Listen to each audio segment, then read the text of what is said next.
Eulogizing your father-in-law. I want you to know that was very heartfelt, and several of us make those comments.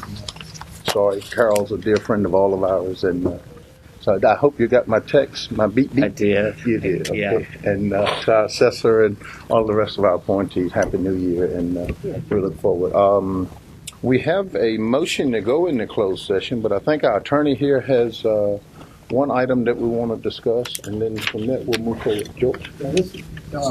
Members of council, this is just a housekeeping matter.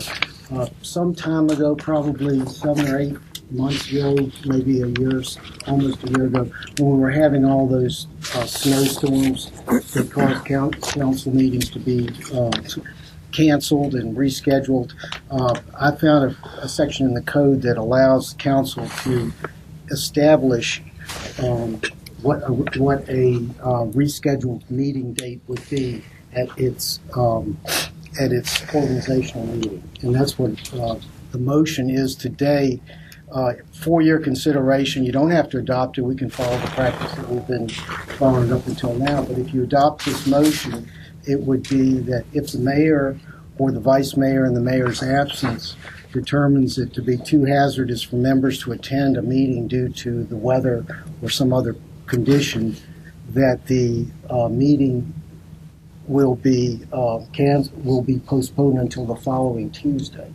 If the following Tuesday is a holiday or is otherwise not available, then the meeting would be canceled, and then everything would be taken up a week after that following Tuesday, which would be the next council meeting.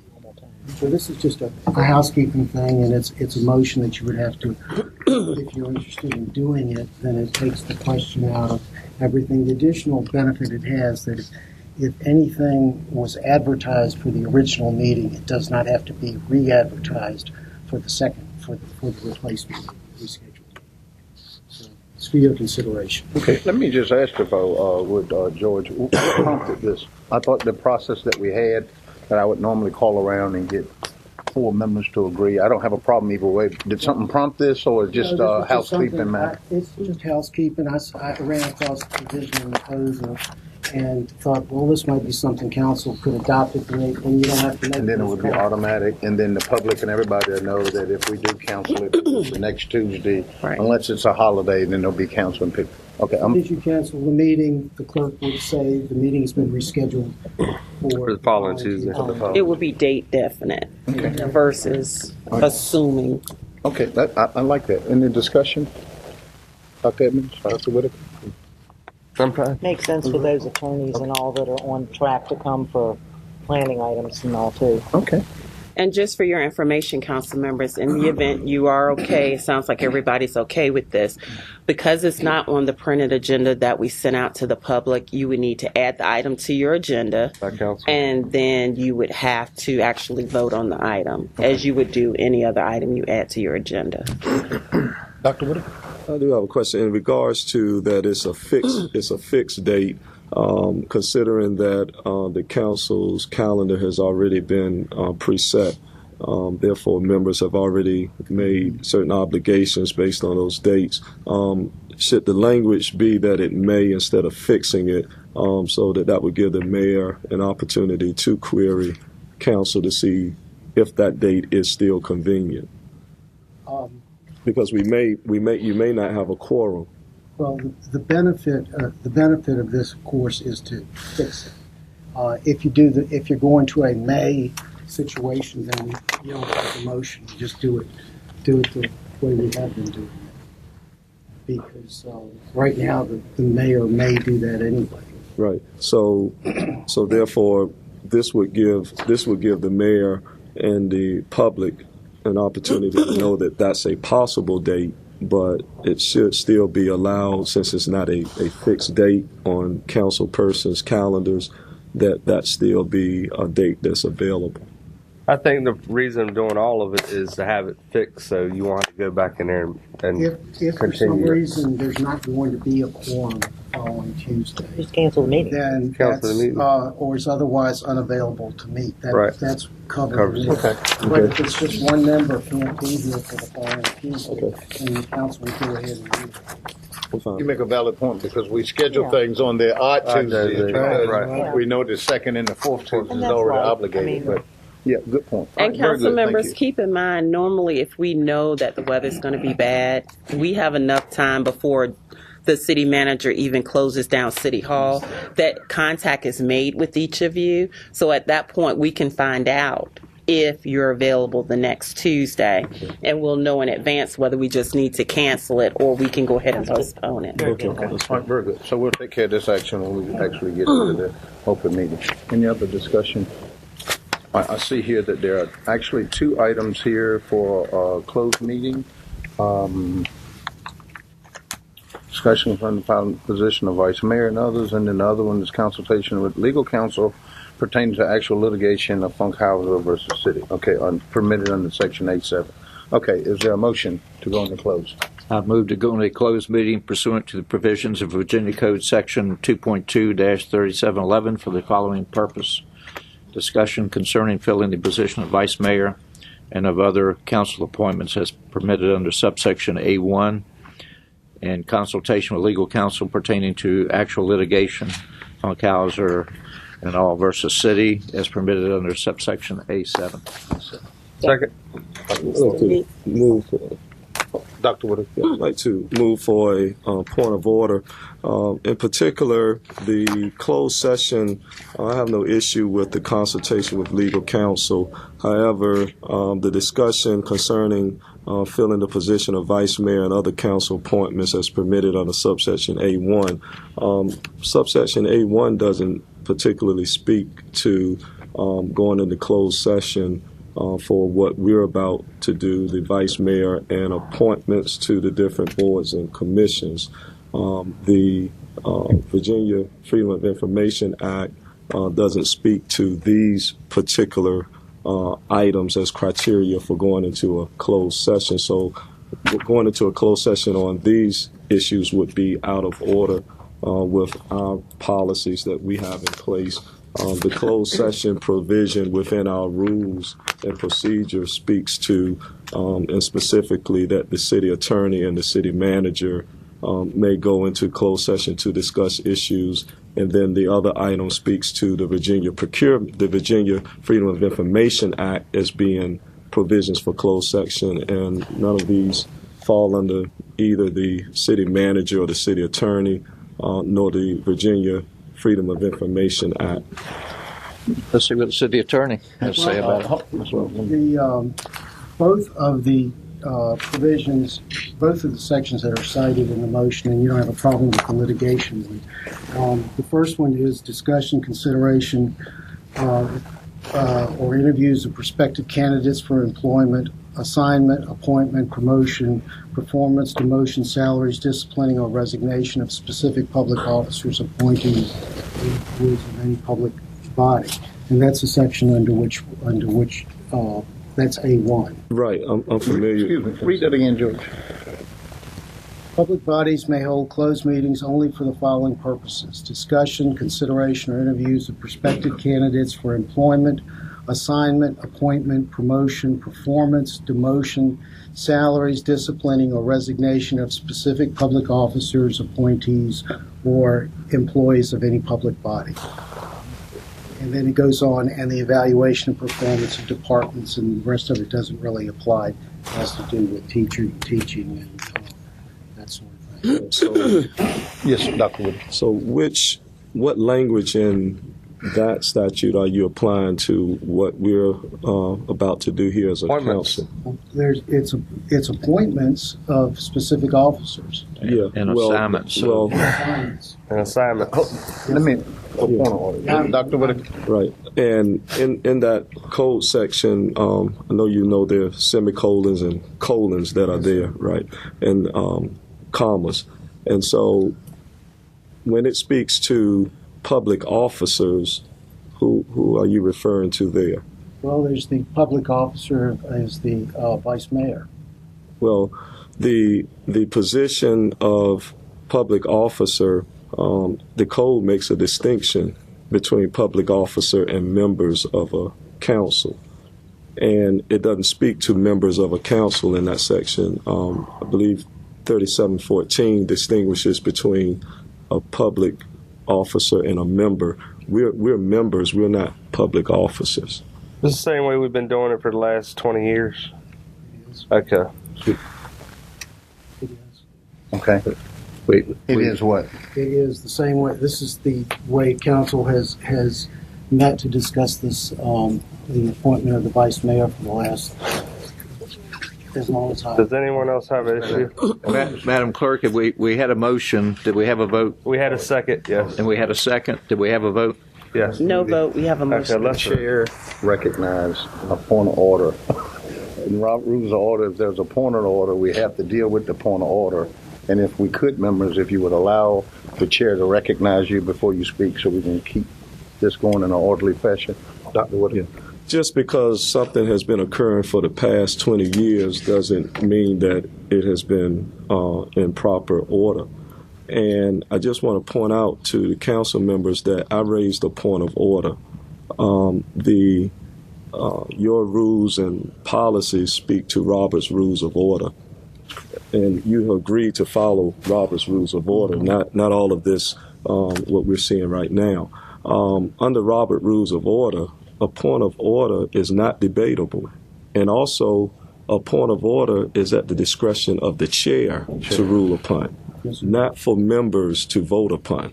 And so, if we're going to have rules and procedures, we should follow them so that we don't have chaos.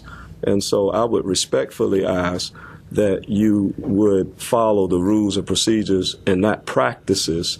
But since our mayor is the chair of this meeting, that is within his discretion to decide on a point of order under Robert's Rules of Order. Let me address your point as to 3714. I've had a chance to look at it, and it's basically the violation and penalty section, and it refers to any officer, employee, or member of a public body. Right. And the position of vice mayor is that of an officer. Right, but in 3714 and 3711, in 3711 it speaks to a public officer. In 3714 it says officer. Also, it mentions members of a body in 3714. That is not distinguished in 3711.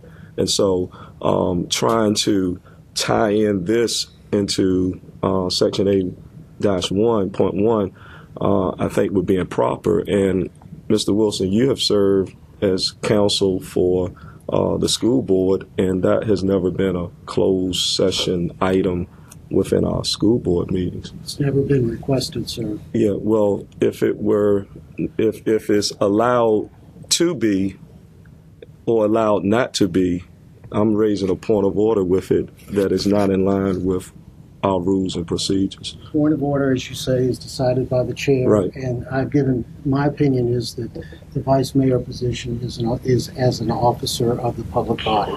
So it would be a public officer. Well, what about the If what you about the You haven't been appointment? recognized. Let the attorney finish. Go, George. If you feel that it's not that the motion is not proper, or that going into closed meeting to discuss this is not proper, you may vote against it if the chair should rule that it is proper. Dr. Wood. And what about, you said vice mayor, what about the other council appointments? Where does that fall into? It's the appointments of council members to various. It's under the same code section. I know you're trying to put it under the same code section. I'm saying what language within that section? You mentioned that a vice mayor is a public officer. Where do the appointments fall? Because it refers to assignments, appointments, promotion, performance, et cetera, of specific public officers, appointees, or employees. Right. That's the appointees of specific public bodies. That's the part you're not tying into it correctly with the council. That's what I'm saying. Just because it's been a practice doesn't mean that it has been proper. And so I would request that the chair would keep this as an open session for the discussion concerning the filling of vice mayor and of other council appointments. I've given my opinion, Dr. Whitaker, so it'll be up to the chair to decide. Okay. And if you would, I appreciate the point of order, and I will make a ruling on it. I'm actually inclined to want to keep this in open session because I don't see a reason, but I want to allow our council members for someone to convince us otherwise, and we'll go around, starting with Dr. Edmonds around in this fashion, and then I'll actually make a ruling. Mm-hmm. Well, personally, since we've been doing it, I thought it was a great idea to do that with the vice mayor in closed session, to prohibit any influence that might come from those that would bring that to this council. I second that. I mean, that's the way we've been doing it. That's the way I was understanding. I mean, to me, I'll be very open. I'm going to nominate Elizabeth. If somebody seconds, if not, somebody's going to nominate Paige, somebody's going to second, and we're going to vote. That's what's going to happen. So y'all can keep it in public or out. I don't care. Okay. All right. Ms. Simmons. I don't care about the vice mayor thing, but the appointments to boards and commissions, whether it's us appointing ourselves or us appointing Susie Citizen to a board or commission, I think that's a personnel matter that should be discussed in closed. I agree with my colleague, Dr. Edmonds. I think doing it in closed session, we debate weaknesses, strengths, and it's strictly a personnel issue. But I also agree with Danny. If push comes to shove on the vice mayor thing, at least, hey, let's vote. But the committee assignments, no, they're definitely a personnel issue. Sure. Concur with Dr. Edmonds. You do. Okay. So, based on that, I would like for us to have the vice mayor discussion in open session, and then I would like for us to go into closed session for the committee assignments. And that is the ruling of the chair. I have, and I think you all know, I have had major concerns about this process and how we do it. And I have always yielded to the body because the majority has said it, and no one else raised an objection but myself. And I didn't want being the new person 4 years ago, and then we went through it last year. And I don't see a reason why it should go into close. I can go either way, but I really would like the vice mayor position, and I appreciate you raising the point of order, to be done in open session. And so with that, we will proceed in that manner. And thank you, Dr. Wood. I nominate Elizabeth. I second that. We didn't vote. You're not voting it here. You're voting in the You're going to vote out chamber. there, and you do have to go into closed Yeah. to discuss the remaining items in the motion. That's correct. So could we either get an amendment to the motion or a reread of the motion to allow us to go in discussion for council appointments other than vice mayor? Or can we just modify that? I'm returning that Are we to the doing attorney. vice mayor first? No, we'll do the vice mayor out in open discussion. Well, yeah, but Because that's where we got to vote at. since people are here, Here, we'll just do it we're here. if we're that cognizant about doing it in public, and courtesy to the people, why don't we do it while they're here as the first item? Well, the public meeting is at 1 o'clock. Right. The public meeting's at 1 o'clock, and we will have that discussion at 1 I o'clock. think we should have a discussion at 1 o'clock. That's fine. Now, so where are we now? I mean, are we We are carrying forth this motion, or is it killed completely? Just exactly where are we? the chair has ruled on a point of order, which, as Dr. Whitaker and the attorney said, is not debatable on the ruling. I would like for us to have the vice mayor discussion in open session, and I would like us now to go into closed session to handle these other two issues. The appointments. The appointments as well as the Well, litigation. one can't be tied into one can't be tied into the other. That's how I feel. You're either all for one or all for none. No, the chair can rule it where he wanted to, and that's what he ruled. I'm just going to say we just. I mean, so the he chair can ruled. split. He can split. Yes, Yeah. the chair can do that. And Okay. the chair just did that. So, do we need a restating for parliamentary? Do we need a restating of the? This is, This is gonna be fun. I'm gonna tell you. yeah, absolutely. We got two attorneys. We got two attorneys here. We got two attorneys. Moody and Meeks. Attorney Whitaker. Moody made the motion, and Meeks seconded it. Mr. Moody, will you amend your motion to pull out the vice mayor? from the No. motion? No. Yeah. I'm going to amend it. I believe that's the way it should be. Yeah, exactly. Well, then, If we have a motion on the floor. Question for you.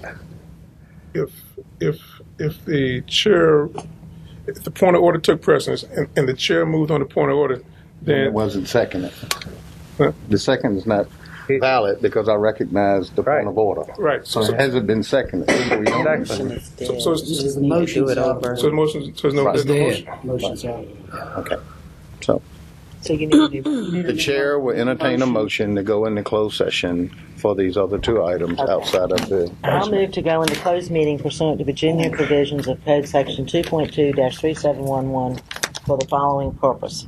Discussion concerning council appointments as permitted under subsection A1 and consultation with legal counsel pertaining to actual litigation, Funkhauser et al. Versus City, as permitted under subsection A7. I need to make a motion.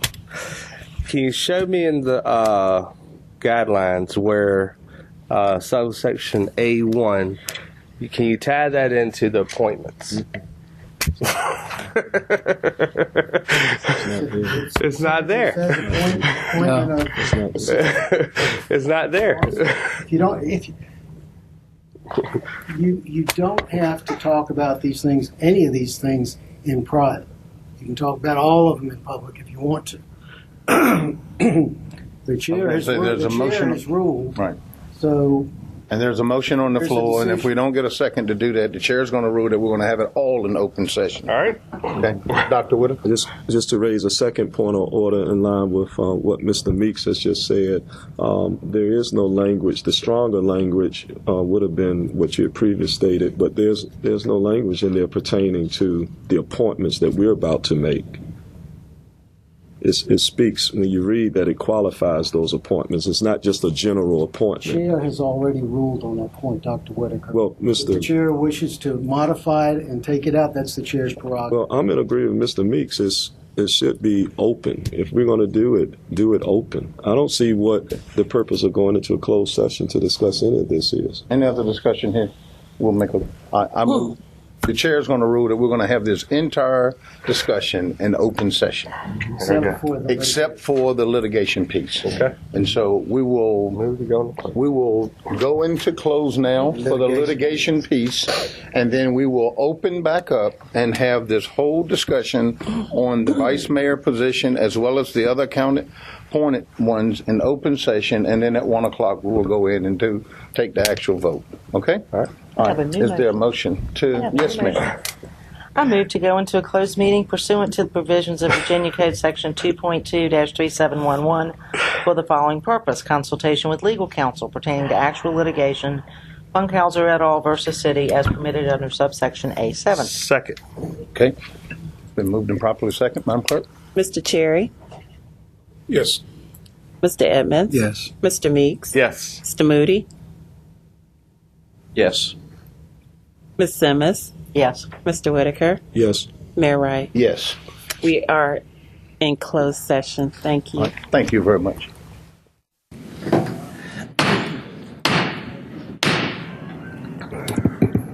Good afternoon. I want to thank everyone for coming to this very important meeting of the City Council as we do the people's work. Happy New Year to each and every one of you. It's always good to see the public as well as our employees here present, and hopefully everyone had a wonderful and safe holiday season and we're ready to hit the ground running. Members of the City Council, if you would please stand for the invocation that will be given by Dr. Councilman Curtis Edmonds Sr., and then remain standing for the Pledge of Allegiance. Dr. Edmonds. Gracious God, we thank you, Lord, for the outgoing year and beginning of a new year as we deal with the business of our city. We thank you, God, that you will enable us to have level heads and level mind and good hearts and look out for the welfare and well-being of our great city, for all the citizens of Portsmouth. Bless us as we now continue to discuss such matters here today. Bless us and keep us in your care, for we pray in the awesome name of Jesus. Amen. Amen. I pledge allegiance to the flag of the United States of America and to the republic for which it stands, one nation, under God, indivisible, with liberty and justice for all.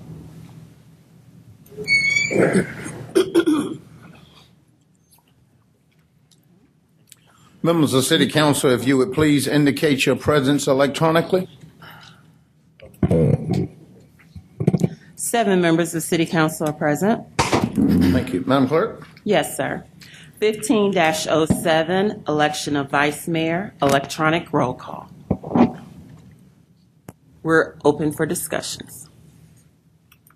Okay, first of all, let me, Mr. Meeks, and let me go with Mr. Meeks first and then Dr. Edmonds. Thank you, Mayor. 2 years ago, Paige Cherry, I voted for him to be vice mayor. Paige Cherry is a good friend of mine. I take him as a close friend of mine and neighbor. We're friends family-wise. But also, 2 years ago, when Elizabeth asked me to support her, I told her I couldn't because I was supporting Paige. And it puts you in a pickle when you have to, you got 2 good friends, 2 good colleagues that you have to pick through, or between. So I am in a crossroads, but I've talked to and I expressed my opinion and my thoughts to everybody. I did support Paige the first time he ran. He wanted the appointment. And I did tell Elizabeth I would support her the next time. To me, the vice mayor is a title. You shadow the mayor. It's not one that I would want to do. Nothing against you, Kenny, just the time. But today I am putting my support with Elizabeth like I told her 2 years ago, and that's the only reason. It's not that I think Paige is better than Elizabeth or Elizabeth better than Paige or, that's the only reason. I just feel I've stuck to my word since I've been on council, and I will continue, and that's my... Okay. If we could, just to make sure we clarify before we actually get into that, should we open it up for individuals that are interested in running for the position of vice mayor so we'll know exactly who we're dealing with? Would that be appropriate first? Any candidates that are interested? I see Elizabeth's hand. I see Paige Cherry's hand. Anybody else? Okay, so we have 2 people that are interested in the vice mayor position. All right, Dr. Evans. I'd just like to say last year, being on the council, we have some ups and downs. We had some stability brought to the council when Paige Cherry was selected as vice mayor. And I think we've been on an upward climb. And I think we ought to continue in that process because there's some greater things that yet we need to do. And the harmony that we were able to manage to establish, I think we need to keep that moving in the right direction because it keeps us balanced in doing the things that are right for all the citizens of Portsmouth. So I think Paige Cherry would be a great person for our vice mayor again. Are there any other comments from the other council members? What I'd like to do is, after your comments, I'd like to ask each one of the candidates if they would mind saying a few words, and then we'll actually take a vote. Dr. Whitaker? Yes, since Mr. Cherry has indicated his willingness to continue serving as vice mayor, I would just like to say that I'm in support of that, given the continuity and the intelligence that he brings to the position and the work that has been done. So I would support that also. Okay. Anyone else? Okay. Mr. Chair, you want to make any comments? And then First, let me thank my colleagues who have echoed their support. I sought the position 2 years ago, and I feel like we've made some progress. And I know that from what I've observed and what I've been told, that we've done a good job. As vice mayor. It is mostly ceremonial, but it's also a position that you want someone in who, if the mayor is incapacitated for whatever reason, is willing and able to step in, and that the city would not skip a beat. I spent 18 years working the grounds down here at City Hall on various boards and commissions before I ran for City Council. Spent my work life in resource management, manpower, finance, etc. Through my entire work history, except for the time I spent in the Army, and part of that was also doing finance. So I think I'm really qualified to sit in the position of vice mayor, so that for some reasons the mayor cannot step in. And sometimes the mayor is required to be in two places at one time, and you need a vice mayor who can walk in on the spot, as I've had to do on some occasions, just being there and the mayor being somewhere else, step right up to the plate and hit a home run. So I like to continue that capacity, if it be the will of my colleagues, to continue to serve the citizens, as they made I think it was a bold statement on November the 4th that they definitely wanted me to be around here for 4 more years, and I was sitting in the seat as vice mayor at that time. Thank you. Okay. Ms. Simmons? Thank you, sir. Indeed, there isn't a man up here that can't do the job. We were all elected by all of the population because we all have talents and a passion for this city to serve. It is strictly a ceremonial position. It doesn't even carry the title of Personnel Committee Chairman anymore. We made those changes in our rules 2 years ago.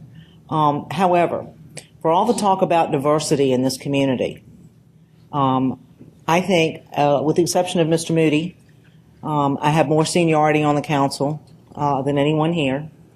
I've been at this table for over 8 years, and I'm the only woman, and let's face it, I'm white.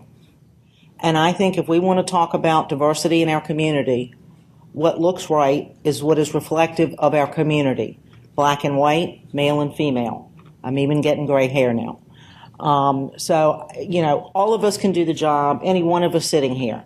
If you'll recall, 2 years ago, I made the motion to support Mr. Cherry. And we'll be well served by anybody here. But I think I've earned the respect of my colleagues. I think I've earned the position, and I think it's my time.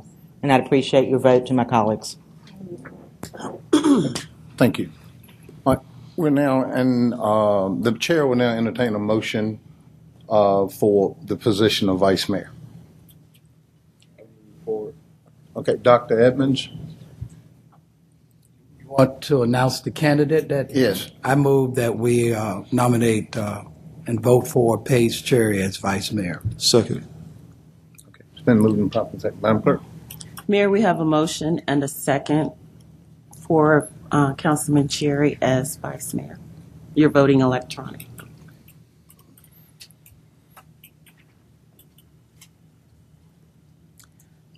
This item has been denied by a vote of 3-4. We can entertain another motion. Okay, chair will entertain another motion. For Elizabeth Simmons as vice mayor. I second the motion. We have a motion and a second, and you'll be voting electronically.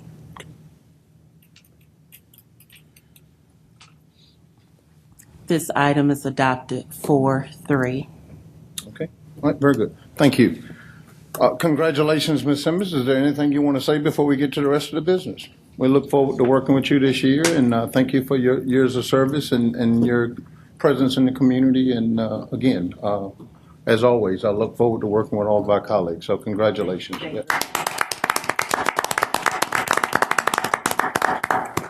Okay, next item on the agenda. I just want to congratulate Ms. Simmons. Congratulations. Oh, very good. Thank you. Thank you. New business 15-08, boards and commissions. We'll do that after.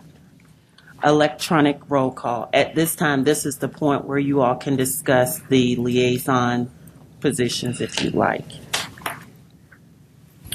Okay, the chair will actually entertain however we'd like to proceed with these. We have 7 members of council with the mayor and 6 other members of council that are currently 5 other members currently holding previous positions. All of these positions are open for any candidate or any member of the council. In the past, we have had somewhat of my term chaotic way of doing this. I have expressed my desires that I thought that the mayor should individually get with each council member, try to find out where everyone would like to serve, and based on whether someone can be in attendance at the meetings, whether they have expertise in the area, and if all of those things are equal, the person with the seniority, I would put together a slate and present it to the council to be ratified. And that I have requested for two different times and has been rejected. And so I will offer that again to allow the mayor to get with each member of council and see where we can best fit and put together something so we can have coverage throughout our community with all of our different boards and commissions, and to bring it back for the council to be ratified at the next meeting. Mr. Moody. Thank you, Mayor. Might come as a shock to you. I've opposed that in the past. The more I've thought about it, I think it brings more order to the selection process. I would add one caveat, and that would be that you and the vice mayor get together and bring your joint recommendations to council, and see if some of us feel it needs any tweaking or not. But I'm in favor of that process with the addition of the vice mayor taking part in that, and y'all getting your heads together. I think between the two of you, you certainly are pretty darn familiar with the council members and what we've served on in the past, and what our likes and dislikes are, and where our strengths and weaknesses are. So I support that with that addition. You're right. I am shocked because I think you've rejected it in the past. Thank you. Dr. Whitaker. Yes, Mr. Mayor, I support what you're requesting. I'm surprised that you're requesting it because under the city charter, it says that you are the ceremonial head. And I'm surprised that over the years that authority has been denied to you as part of the ceremonial head. You would appoint persons to different boards and commissions. And so the request really is not necessary because it's already part of the authority that you have. And I would hope that in line with this, that this council, in dealing with rules, procedures, and the ethics, that we would not just make situational rules, but that we would follow the rules and procedures that we have already agreed upon, so that the integrity of the council is always maintained. If each of us decides to become a mob of four, then we have chaos. And so we need to make sure that we're following the rules and the procedures. And so I'm in agreement with that authority. Also, since you brought up some of the authority, I think that we need to look at also in regards to not just this appointment power, but some of the other powers that the mayor should have and has had in the past that has been usurped. And so I'm in agreement with your request, although I don't think the request is necessary because you already have the authority under the charter to do that. Okay, thank you. Mr. Cherry. Mayor, I'm going to respectfully disagree. I don't think you have that authority on the charter because, as you said, the position is ceremonial, and that each member of this council has an equal vote on all items, and the mayor carries no veto power, no extra vote, his vote is not weighted in any way. So, and I'm fully capable of looking at this list and telling you what I would like to vote on. I don't remember the process being chaotic. I don't remember there being an argument at all when we went through this process, and probably many of them would not change, with the exception of what Ms. Randall had, how we want to be distributed, and if there was something someone wanted. We never had an argument about anybody getting that position. So I don't see the necessity of you having that authority to just appoint members of council when we were all equally elected by the people. All things should be discussed and agreed to a consensus by the entire body. Okay, thank you. Ms. Simmons? Vice Mayor Simmons? Thank you, Mayor. Everybody's agreeing with everybody and making history today. I'm going to agree with Dr. Whitaker. The fact of the matter is, history will show Dr. Whitaker that the mayor did used to appoint these types of things, and quite frankly, late in Mayor Hawley's career, The council sort of took that authority away from him in his declining state at that time. And I don't have any problem with you or you and I mean, anybody here could run through and see who's available. A lot of times these appointments to these commissions are not only, who's interested in a topic, who has expertise, but who's available to go to a meeting that may be at 10 o'clock in the morning on the peninsula or 2 o'clock in the afternoon in Virginia Beach. That factors in too, since most of us work. Or those that require that the mayor be in attendance and sometimes two places at once. So no matter what happens, whether you appoint or we decide as a group, which I thought worked fine 2 years ago, this body has to vote on it anyway. Right. So, Okay. Dr. Whitaker. Yes, Ms. Simmons, thank you for bringing that history and the truth to that matter, something that we knew. And I just want to make sure that when we speak of a ceremonial position, that Mr. Cherry, I know you referenced that he's the ceremonial head, but ceremonial, I'm not sure how you're defining it, but as a ceremonial head, there are things that are ritually done of importance. And this is one of those things of importance that is ritually done by the council each year. And so the mayor being the ceremonial head, just like the city manager has authority to assign point persons to positions at this level, the mayor would have that power, which Ms. Simmons has expressed has been done in the past. And I think we need to reconcile some of the things that council has done in regards to the mayor's authority if we're going to continue to move forward in the right direction. And I think part of that reconciliation is what we're doing right now, recognizing the mayor as the ceremonial head of the government, therefore giving him that power. We pay the mayor, I believe, additional.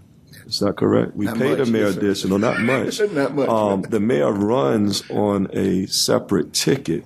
And so to say that the mayor is just the same as any other council member is not exactly true according to the pot. There are some expectations and authority that come with the position of mayor that we need to return the respect to. I want to debate that with Dr. Willard. If this body decides to do it the way that the mayor do, as it with all votes, I'll comply. But that was my that was my opinion. Thank you. Mr. Moody. I was going to just say that Ms. Simmons is absolutely correct. Mayor, when I came on council in '98, Mayor Holly was making the appointments, and I would say that was a recommendation of appointments, and it was still up to council. Could certainly say I don't like that, or how about I can't be there on a Tuesday, but maybe Dr. Whitaker can. They always need a little tweaking, but I think Ms. Simmons' recollection of that is absolutely correct. The mayor had it previous. I recommended that collaboration perhaps with the vice mayor. Obviously, that'd be up to your discretion, but the bottom line is, Mr. Cherry says, council votes on it, so okay. I'm comfortable with that. Thank you. As I said before. Dr. Edmonds. Yes, Mayor, I think it ought to remain with the mayor and let the mayor decide who he wants to assist him. He might be more than just the vice mayor. Okay. But I think it ought to lie with you. Thank you. And let me just say, I really appreciate this conversation, and I really appreciate the opportunity to be able to converse with each and every one of you to make sure we have coverage in all of these areas. There have been times when we've gone places that no one was there, and sometimes we go and everybody's there. And I really think that within our community, and this is just my personal opinion, that there should be an elected official, at least one of us, at any major event within our community. The politics is over, the campaigning is over. If there's something going on in our community, someone should be present, and I think our citizens deserve that. That has nothing to do with the appointment piece.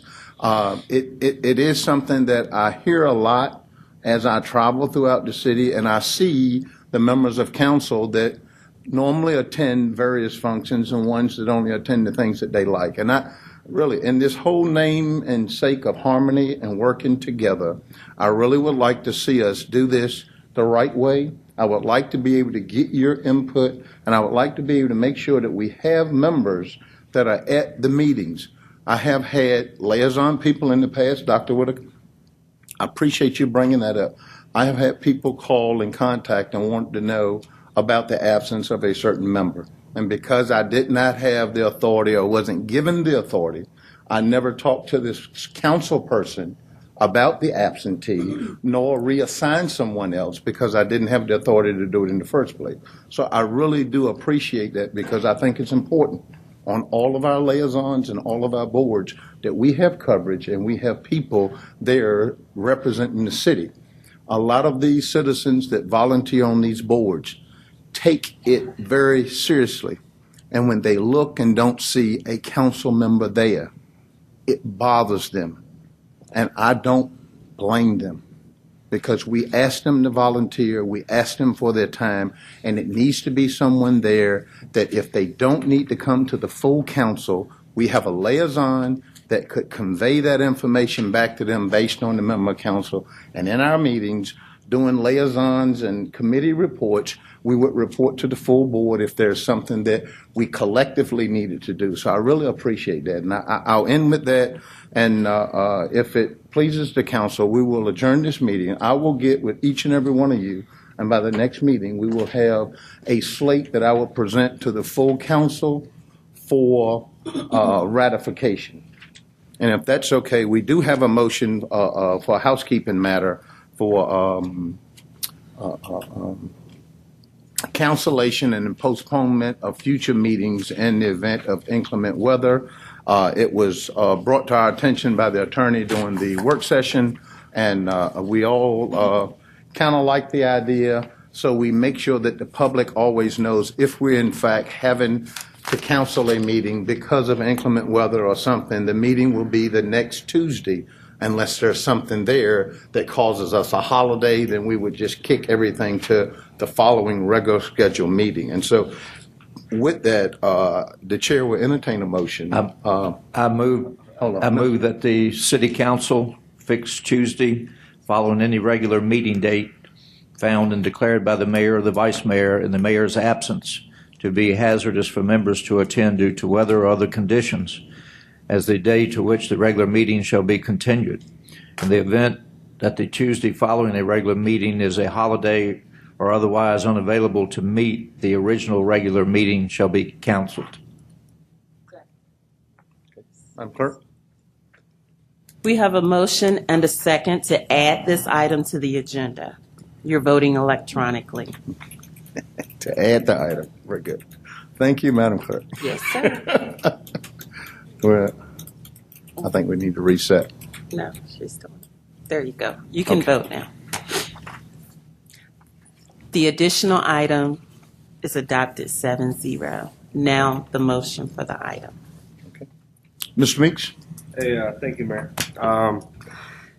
I know we're going to be the chair at the regional jail. Hold on. Before we do that, we've got a motion on the floor in a second. No. We need to act on that. We need a motion and a second.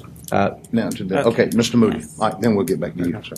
Mayor, I move that the council adopt the previous read motion. Okay. Second. Second. Okay. Madam Clerk. We have a motion and a second, and you're voting electronically. Very good. This item is adopted 7-0. Thank you. Now, Mr. Meeks. Thank you, Mr. Mayor. We're going to be the chair of the regional jail this morning. That's correct. I would, recommend, I know me and Bishop talked, that he stays on that because he'll be the chair for the city. Okay. I think that's a great idea, but I want to talk with Dr. Edmonds. Whether they have any meetings between now and then, I don't know when it changes over because I hadn't talked to you about it, but And I think we need to keep that. okay. He's right now listed as the alternate. Ms. Randall was the primary, and if there is something to happen, Bishop, before the next meeting, I'm sure you will represent the council at that meeting before we formally ratify that. But I think that's a very good idea, and I think we look forward to Portsmouth being the chair of the Regional Jail Authority this time around. Thank you, Mr. Meeks.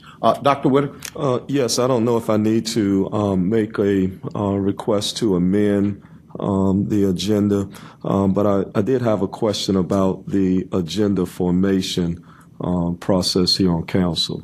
Okay. Am I in order to? No, you're in order. Yeah, Yes, sir. I had requested from the clerk, and she did respond very well in regards to how the agenda items are put on the agenda.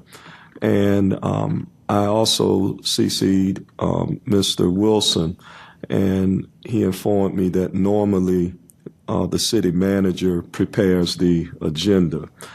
And I have a concern with that because the city manager works at the pleasure of the city council.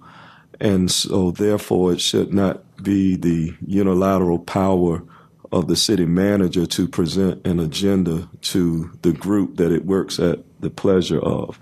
And so once again, in the spirit of following our rules and policies and procedures, I would think that the mayor would be in line with preparing the agendas for the meeting.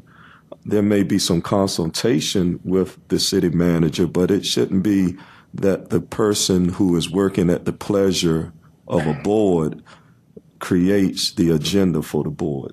That's part of the ceremonial head of government, the mayor's power. Once again, I would think that was probably something that the mayor used to do.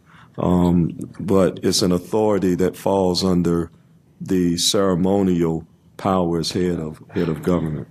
I think, Dr. Whitaker, and I'll defer to our clerk here, but it's done several ways in different cities, but most of them, the mayor has agenda responsibility to make sure that the agenda is prepared. But in some cities, they do not. They has consultation. I'm okay with either one. I want to make sure that we're operating in a manner that that's conducive to all of us. And if there are items that we need to submit on an agenda, if there are things that we need to discuss, it would be courteous of each member to contact the mayor of something that you would like added to the agenda. But we do have during our regular meetings a point in time where members of council can add items to the next meeting, and then we can deliberate whether or not we want those items added at that time. I'm flexible either way, and get it right. And we'll get a draft. You'll get agenda briefs by the manager, and making sure that everything that we have that are on par. I guess some of the concerns.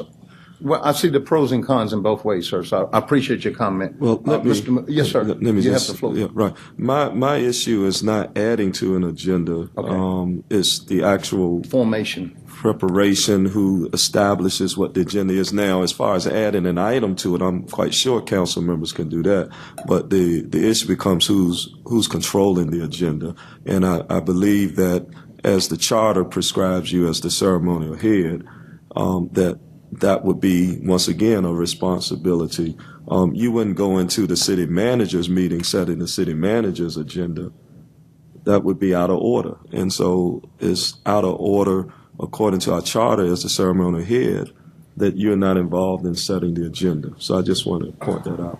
Okay. Mr. Moody? I was going to ask my colleague, are you making that in the form of a motion or a suggestion?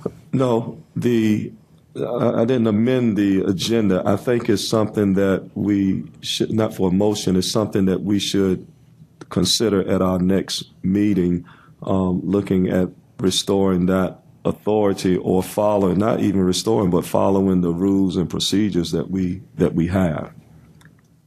Is there a historical perspective or something like that? No. Yeah, okay. No, Ms. Simmons? Yes, sir. I can't imagine a part-time mayor that would have the, and I'm not speaking of you specifically, but any mayor in the Commonwealth of Virginia who would have the knowledge and the understanding and the clerk's knowledge of putting the agenda together and knowing when the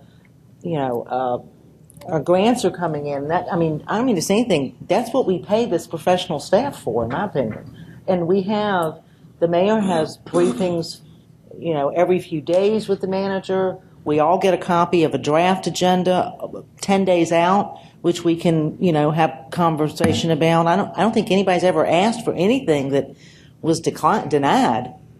I think that's a horrible imposition to put on any mayor who does not have the legal expertise and the day-to-day knowledge of the inner workings of the city to do that. I mean, I think that's what we pay these people for. Mr. Moody?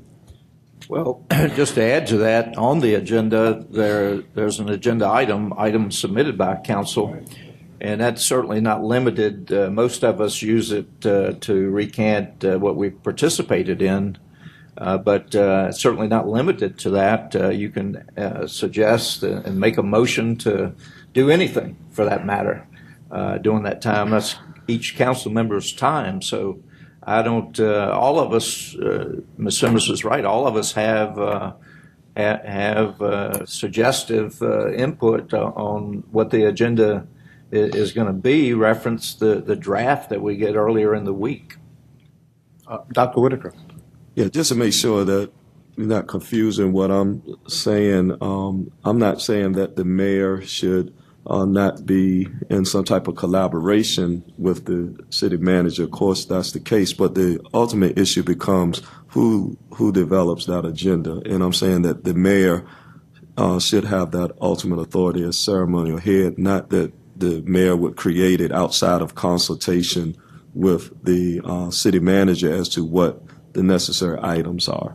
And so just want to make sure you're clear on that, because it's not the expectation for the mayor to know what you're calling the administrative functions. That's for the city manager. However, the presentation of the agenda that comes to us, there should be some collaboration there with the mayor and city manager. Okay. That makes sense. Yeah. I think y'all meet every meeting.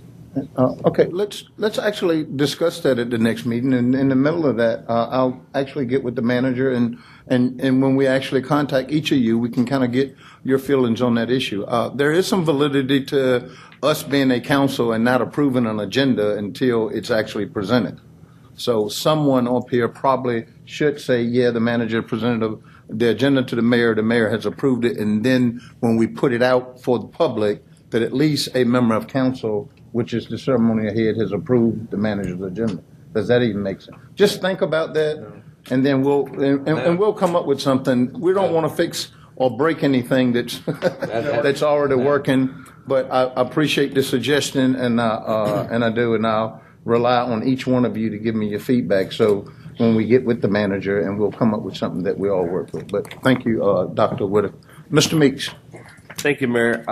Can I ask the city clerk to speak on this, please?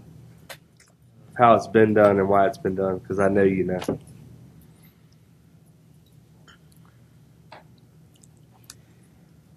The City Council's agenda has a section called City Manager's Report.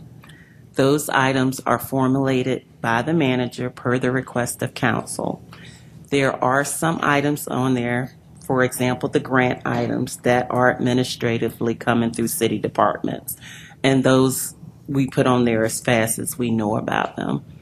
But a lot of times the items that the manager brings before council have been the items that have been previously discussed in your work session and with the consensus of council are coming forward. There are some things that, like we said, are administratively brought to council. I've been with the clerk's office since '91, and I don't recall a time ever when the mayor had any part in formulating the council agenda. Right. Because we're working, the manager, the attorney, and myself are working collaboratively with the council to bring the items forward. And as you said, the mayor is part-time. This is a continuing process. We're starting on the next agenda 2 weeks, at least 2 weeks prior to that agenda coming to you. So you're getting a draft when you do. We're cutting it close when we even send you that. knowing that it's subject to change by the council. So this is a continuing hands-on process, and it can be very tedious, not only on the management side, but I have a feeling the mayor would want to. But there could be conversation between management and the mayor and council if more conversation is warranted. Okay. Mr. Moody. I was going to just say the manager, whether it's this manager or any manager, is chief operating officer of the city. And I don't think he needs to go down the ladder to have an agenda that we all have input in approved by anybody, whether it's this mayor or future mayor.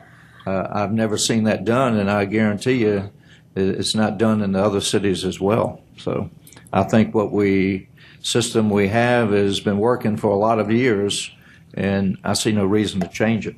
Okay. Let me just ask, John, Mr. Manager, would you mind chiming in on this? I know you've got quite a few years' experience in this and know your other areas. Have you seen anything any different than the way we're doing it now? Or do you even share the comment?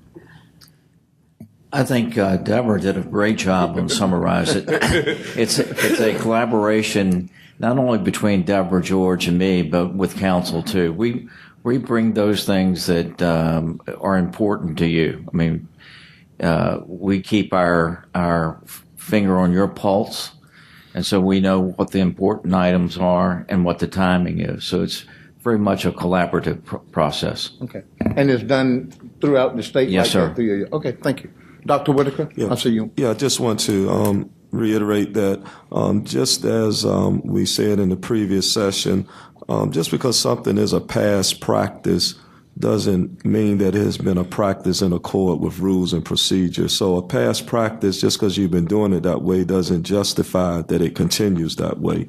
I'm just bringing up the fact that we have a charter that spells out who the ceremonial head of government is, and part of that authority would be in working with the agenda, not developing it totally, but at least having some authority over that agenda that's presented to council. So I just want to make sure that, because if we had gone by past practices, what we just did today, voting on the vice mayor, publicly changing the procedure, that wouldn't have happened today. And so past practices don't justify future practices. Okay, point well taken. All right, thank you. Mr. Moody, and then Well, actually, we've always voted on the vice mayor publicly. So that is not a new. You haven't discussed it, though. Yes, it's been discussed publicly at the same type of vote that we have here.